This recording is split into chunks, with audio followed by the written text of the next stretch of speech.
My best friend's husband was abusing her. I made sure he tasted hell. They say revenge is a dish best served cold. But what they don't tell you is that sometimes the coldest revenge is the one your abuser never sees coming. My best friend's husband thought he was untouchable.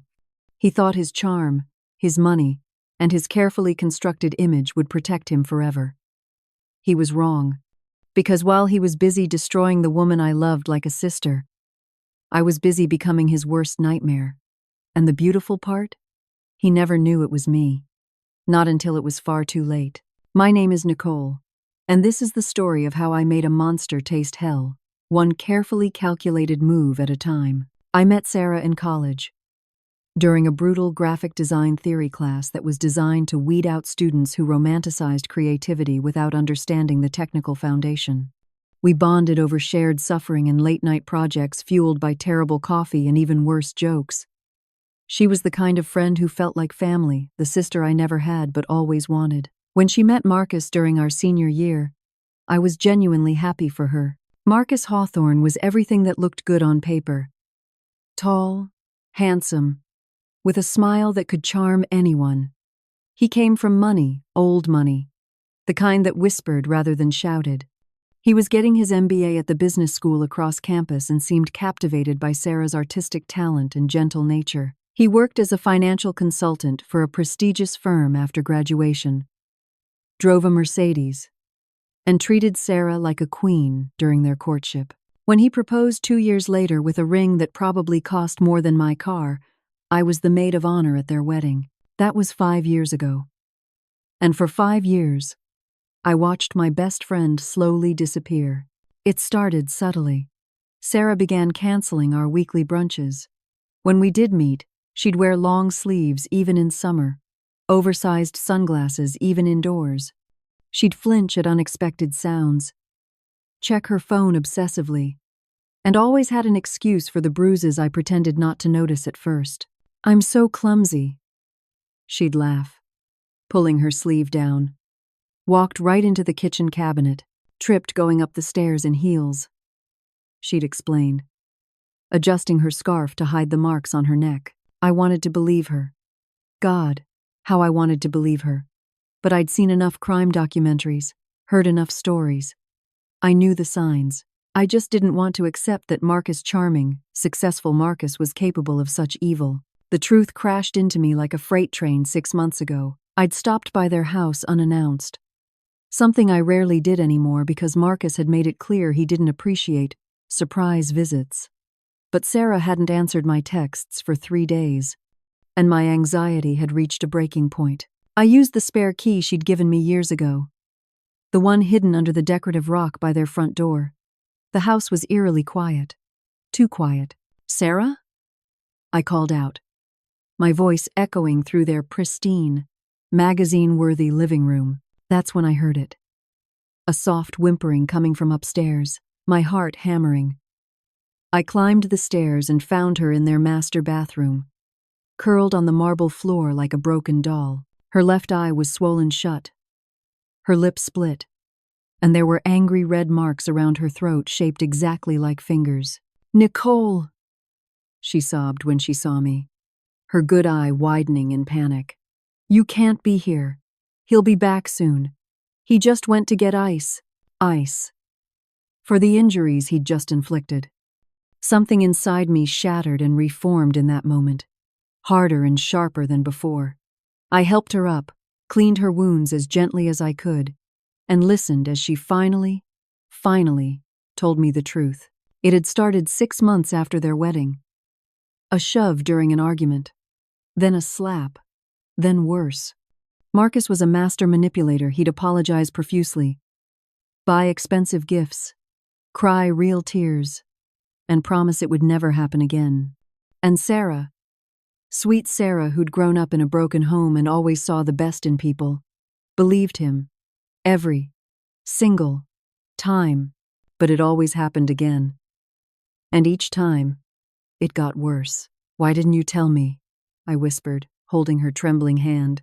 "Because he said no one would believe me," she replied, her voice hollow. "He's Marcus Hawthorne, pillar of the community. donor to children's charities. Everyone loves him. And I'm just me. Who would believe that he's a monster behind closed doors? I believe you, I said fiercely. We're leaving right now. I'm taking you somewhere safe. But Sarah shook her head, fresh tears streaming down her bruised face. I can't. He'll find me. He's told me if I ever try to leave, he'll make sure I lose everything. He has connections, Nicole. Lawyers, judges, cops. He'll paint me as crazy, unstable. He's been documenting my mental health issues for months, therapy sessions he forced me to attend, where he coached me to talk about depression and anxiety. Then we'll go to the police. With what proof? He's careful. So careful. He never hits me where it shows when I have to be in public. And he has a perfect alibi for everything. When I tried to confide in his mother once, she said I was being dramatic and that I should be grateful for the life he's given me.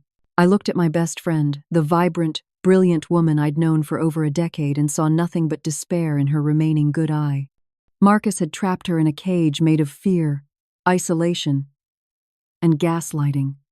And he'd done it so systematically, so thoroughly, that she couldn't see a way out. That's when I made my decision. If the system wouldn't protect Sarah, if the law couldn't touch Marcus because of his privilege and connections, then I would find another way. I would make him suffer the way he'd made her suffer, slowly, painfully, and he would never see it coming. I'm not a violent person by nature. I'm a graphic designer who likes true crime podcasts, rescue cats, and novels with happy endings. But I'm also someone who believes that evil thrives when good people do nothing. And I had watched Marcus thrive for far too long. The first rule of my plan: patience. I couldn't rush this. Marcus was smart, paranoid, and always looking for threats. If I came at him directly or obviously, he'd know, and then he might take it out on Sarah. The second rule: make it look random. A series of unfortunate events that couldn't possibly be connected to each other or traced back to anyone. The third rule: make him feel powerless, the way he'd made Sarah feel for years. I started by learning everything about Marcus Hawthorne, his routines, his habits, his secrets. For 3 weeks, I followed him. Not obviously I'm a designer, not a private investigator, but carefully. I took vacation days from work, borrowed my brother's nondescript Honda Civic, and became a shadow in Marcus's perfect life. That's when I discovered his first secret. Every Tuesday and Thursday evening, Marcus told Sarah he had late client meetings or networking dinners. But instead of going to restaurants or offices, he drove to a modest apartment building on Maple Street. He'd park 2 blocks away, always cautious, and disappear inside for exactly 2 hours. It took me another week to find out who lived there. A 24-year-old paralegal named Olivia Chen. I watched them through the building's lobby windows one evening, the way he touched her, kissed her, the complete ease in his body language. This wasn't new. This was routine. My stomach churned with rage. He was beating his wife at home and playing devoted boyfriend elsewhere, but Marcus wasn't done surprising me. Saturday mornings, he told Sarah he had a standing golf game with colleagues. But Marcus didn't go to any golf course. He went to an upscale gym downtown, the kind with eucalyptus-scented towels and fresh fruit-infused water. I joined the same gym, different membership hours, and kept my distance while I observed. That's when I spotted her. Christina Morrison, a personal trainer with an athletic build and a bright smile. She greeted Marcus with a familiarity that made my skin crawl. They'd train together, then disappear into the private consultation rooms the gym offered. I did some digging. Christina was 28, recently divorced, and according to her social media, which I studied obsessively, she was dating someone she referred to as M, a man she claimed was separated and going through a difficult divorce. 2 mistresses, 2 separate lives, both women completely unaware of Sarah's existence, let alone each other. Marcus had built an empire of lies, and he managed it all with the same efficiency he brought to his financial consulting work. These women weren't complicit in his abuse, they were victims of his manipulation too. But more importantly, they were leverage. Pieces on a chessboard I was beginning to understand how to play. I chose a Tuesday evening, one of Marcus's Olivia nights. I knew his pattern. He'd park his Mercedes 2 blocks from her apartment building, never in front, always cautious, and walk the rest of the way. I hired someone. Before you judge, hear me out. Through a very careful series of connections, thank you, internet rabbit holes and cryptocurrency, I found someone who specialized in deterrent services. Let's call him Jay. Jay was a big guy, a former boxer, who'd gone legit but occasionally took on jobs that existed in a moral gray area. I paid Jay $500 to mug Marcus. Not violently, I was specific about this. Just scary enough to rattle him. Rough him up a bit. Take his wallet and watch. Make it look like random street crime in an area that, according to my research, had seen an uptick in such incidents. Jay delivered perfectly. Marcus stumbled into Olivia's apartment 15 minutes late. His designer shirt torn, a cut above his eyebrow. His pride bruised along with his ribs. According to Olivia, yes, I'd managed to befriend her at a coffee shop nearby. She had no idea who I really was. Marcus was shaken, angry, ranting about the incompetence of the police who took his statement but offered little hope of recovering his stolen items. He never made the connection. Why would he? It was just bad luck. Wrong place. Wrong time. But I knew something Marcus didn't. This was just the beginning. Marcus was vain about his appearance. He worked out 5 days a week at an exclusive gym downtown, the kind with eucalyptus-scented towels and fresh fruit-infused water. This is where he met Christina, the trainer he was sleeping with behind Sarah's back. I joined the same gym. Different times than Marcus, of course. I became friendly with one of the other trainers, a guy named Derek, who had serious moral principles and a protective streak when it came to women. Over coffee, I carefully let slip that I'd overheard Marcus. I didn't use his name at first, bragging to someone about how he kept his wife in line and didn't take shit from women. Derek was disgusted. I planted the seed and waited. The next part required timing. I knew Marcus liked to use the heavy bag on Wednesday evenings. I also knew that Derek worked Wednesdays and had a short temper when it came to misogynists. I arranged for a chance encounter. I came to the gym at the same time, worked out nearby, and when Marcus made a derogatory comment about a woman's form loud enough for several people to hear, because Marcus couldn't help himself, I saw Derek's jaw tighten. What happened next was beautiful in its simplicity. Derek, accidentally, bumped into Marcus while spotting someone on the bench press. Marcus, already irritated from the mugging incident weeks prior, snapped at Derek. Derek snapped back. Within minutes, it escalated. Marcus threw the first punch. Important detail.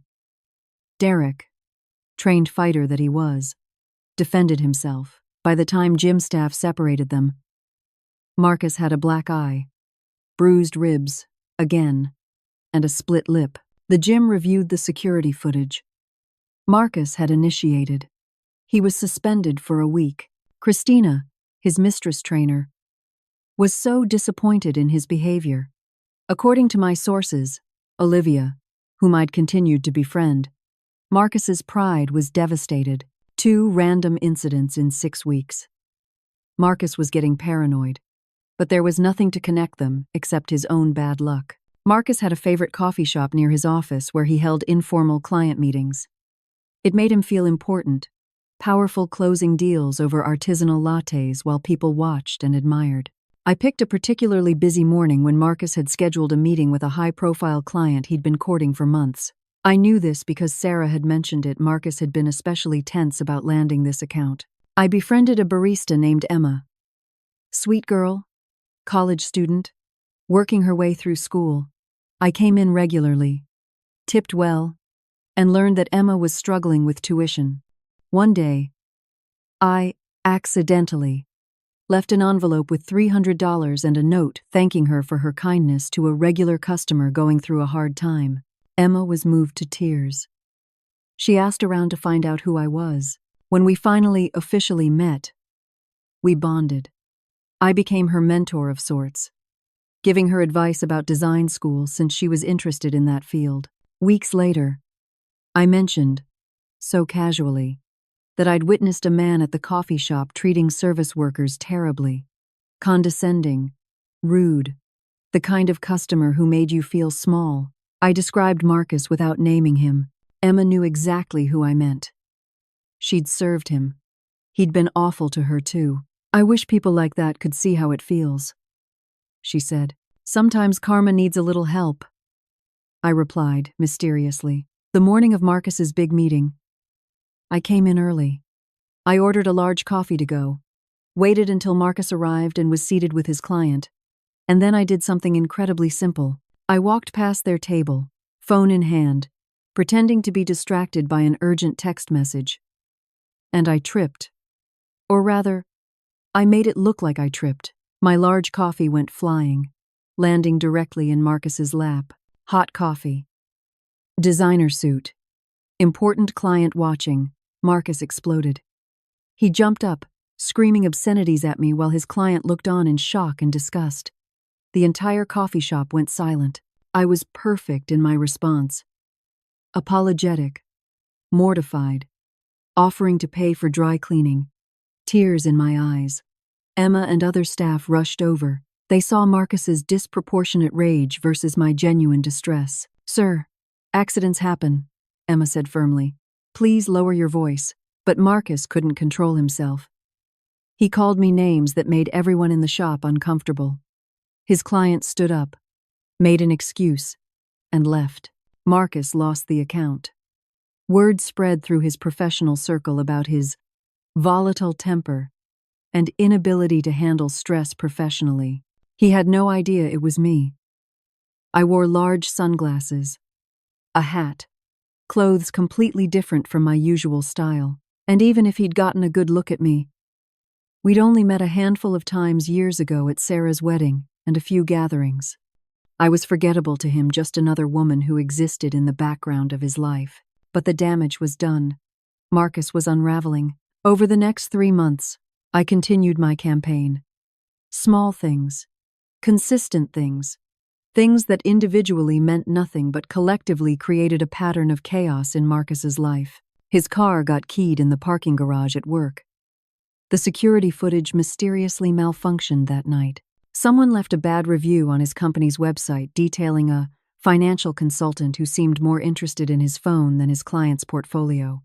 It was vague enough to be deniable, but specific enough to make his boss ask questions. Olivia discovered text messages on Marcus's phone from Christina. She ended things in a spectacular blow-up that involved thrown lamps and police being called for a noise complaint. Christina found out about Olivia. She quit the gym and spread word among her trainer friends about Marcus's dishonesty. His mother received an anonymous letter detailing concerns about Marcus's treatment of Sarah, citing specific incidents and dates. She confronted him. He denied everything, but a seed of doubt was planted. Each incident was small. Each could be explained away, but together, they created a mounting pressure that Marcus couldn't escape. His perfect life was developing cracks, and through it all, I was there for Sarah, supporting her, strengthening her, helping her see that she deserved better. She'd started secretly seeing a therapist, a real one, not the one Marcus had chosen for her. She was beginning to remember who she'd been before Marcus had systematically destroyed her self-worth. But I knew Sarah wouldn't truly be free until Marcus was completely exposed. Until his carefully constructed facade crumbled in a way that couldn't be repaired. I'd been documenting everything for months. Every bruise on Sarah's body, photographed with dates. Every threatening text Marcus sent her when he was out of town and felt bold. Every voice message where his mask slipped and his real nature showed through. Sarah had given me permission to access her phone and email. She'd started keeping her own record too. Hidden in a cloud account Marcus didn't know existed, but evidence wasn't enough. Marcus had connections. He'd wiggle out of it. I was sure. He'd done it before when Sarah had tried to confide in people. He was too good at playing the victim, too skilled at manipulation. No, I needed something more. I needed Marcus to destroy himself. I spent weeks studying him, his patterns, his psychology. Marcus was a narcissist textbook. He believed he was smarter than everyone around him. He believed he was untouchable. And most importantly, when backed into a corner, he lashed out. I needed to back him into a corner publicly, with witnesses, in a way he couldn't explain away. The opportunity came in the form of the annual charity gala hosted by Marcus's firm. It was a black tie event attended by the city's elite politicians, business leaders, socialites. Marcus never missed it. It was where he shined, where he networked, where he felt like the king he believed himself to be. Sarah usually attended with him, wearing designer gowns and playing the role of perfect wife, while Marcus collected accolades for his charitable work, which consisted mostly of writing checks and taking credit for other people's efforts. This year, I convinced Sarah to do something different. To be brave. One last time. Wear whatever you want, I told her. Not what he tells you to wear. And if he gets angry, let him. We'll be ready. Sarah was terrified. But she was also exhausted from years of walking on eggshells, exhausted from pretending, exhausted from being afraid in her own home. She wore a sleeveless dress, a beautiful emerald green that highlighted her eyes and showed her arms. Arms that bore fading bruises from Marcus's latest episode 3 days prior, when she'd accidentally overcooked his steak. I attended the gala too. As a guest of a colleague whose firm had purchased a table, I stayed out of sight, watching, waiting. Marcus's reaction when he saw Sarah was exactly what I'd anticipated. His jaw clenched. His eyes went cold. But he couldn't make a scene in front of everyone.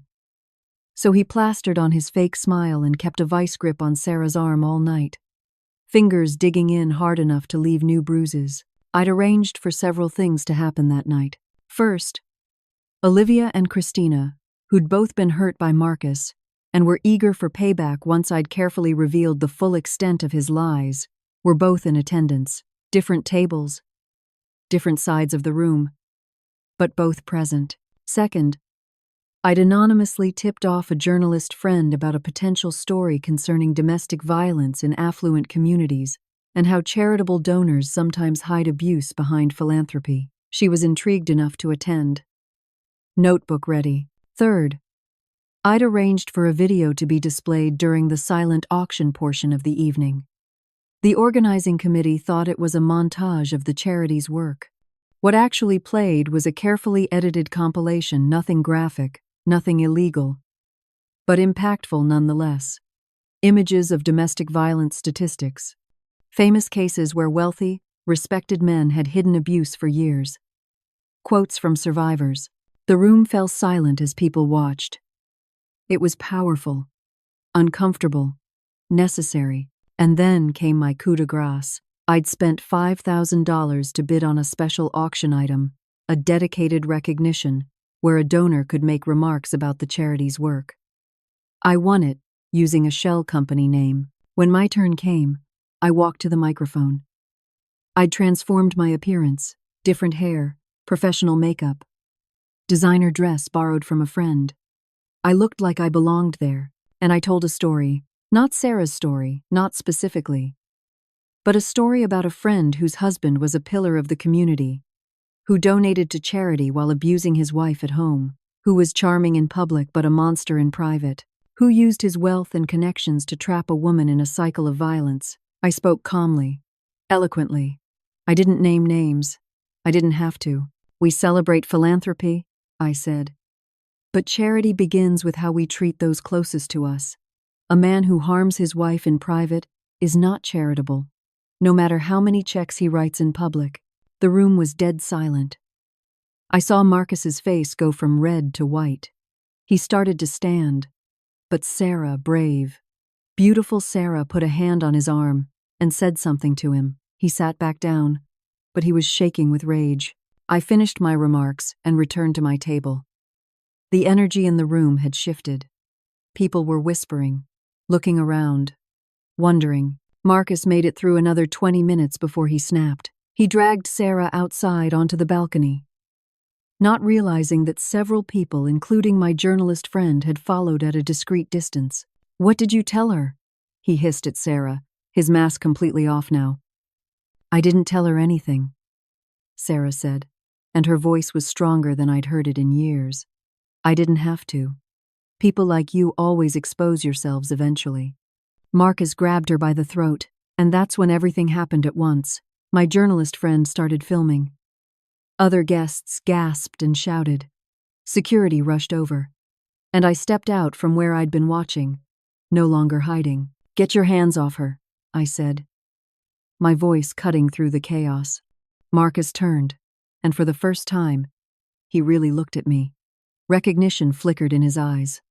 Sarah's friend, the one from years ago, the one he'd always dismissed as insignificant. "You," he breathed. "Me," I confirmed. Security pulled him away from Sarah, who collapsed into my arms.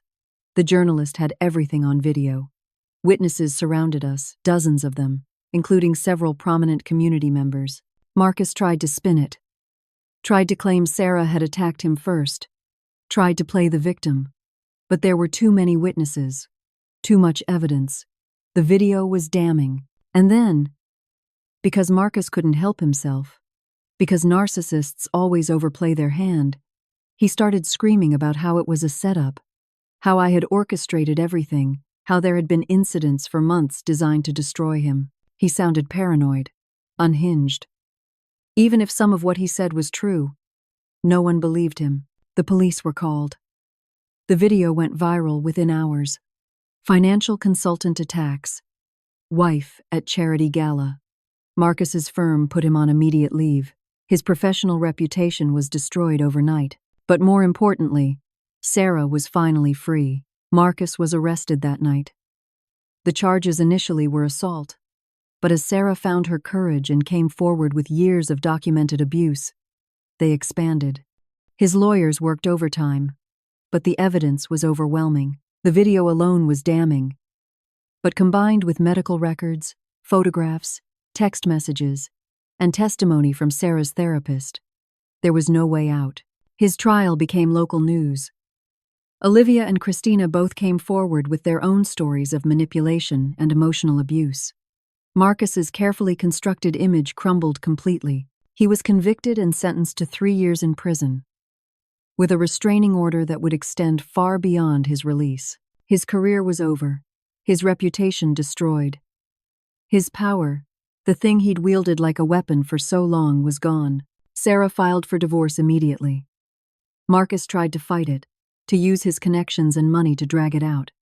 But he had no leverage anymore. She got everything she asked for, including a sizable settlement that would let her start over. Did I feel guilty about my campaign of subtle revenge? About the mugging, the gym fight, the coffee incident, the orchestrated unraveling of Marcus's life? No, because here's what I learned through this entire experience. The system is not designed to protect women like Sarah. It's designed to protect men like Marcus. Wealthy men, connected men. Men who know how to work the system and use it as another tool of abuse. When we tell women to just leave or just report it, we're ignoring the reality of power imbalances, financial dependence, psychological manipulation, and a legal system that often fails domestic violence survivors. I'm not saying everyone should do what I did. I'm not advocating for vigilante justice as a first resort, but I am saying that sometimes, when all other options have been exhausted, when someone you love is trapped in a nightmare, you do what you have to do. The truth is, I didn't make Marcus taste hell. He'd been creating his own hell for years, he just hadn't been the one suffering in it. I simply redirected the heat back where it belonged. Sarah is thriving now. She moved to a new city, started her own consulting business, and reconnected with parts of herself that had been dormant for years. She's in therapy, real therapy, on her own terms and working through the trauma. It's not easy. Some days are harder than others, but she's free. She knows what I did. Not everything, but enough. We talked about it once. Late at night over wine, months after everything went down. Did you really? She started to ask. Does it matter?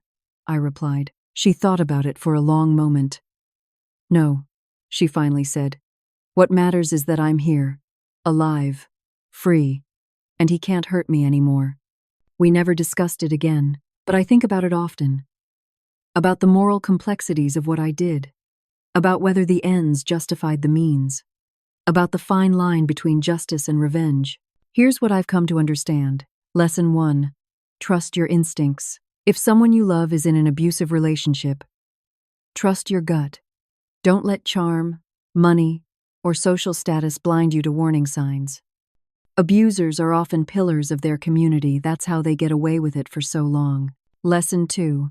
Document everything. If you're in an abusive relationship or supporting someone who is, document everything. Photographs, text messages, emails, medical records, witness statements. Documentation is power. It's evidence. It's validation. Keep it safe. Keep it backed up.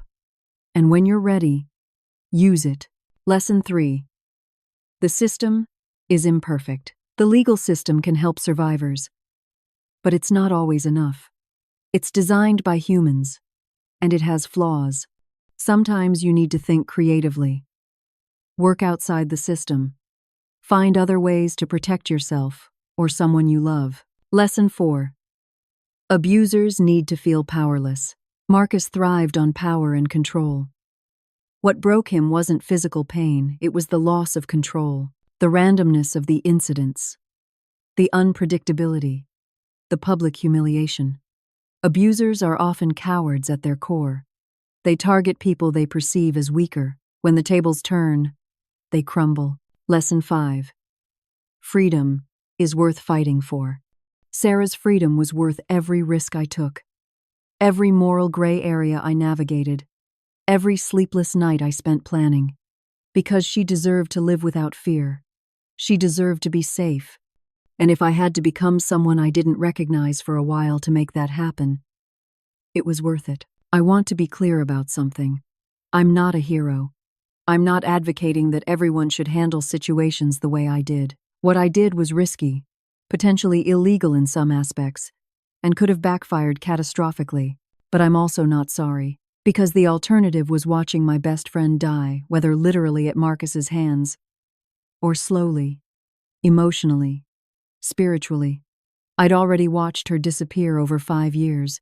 I wasn't going to watch her vanish completely. Would I do it again? Honestly, I don't know.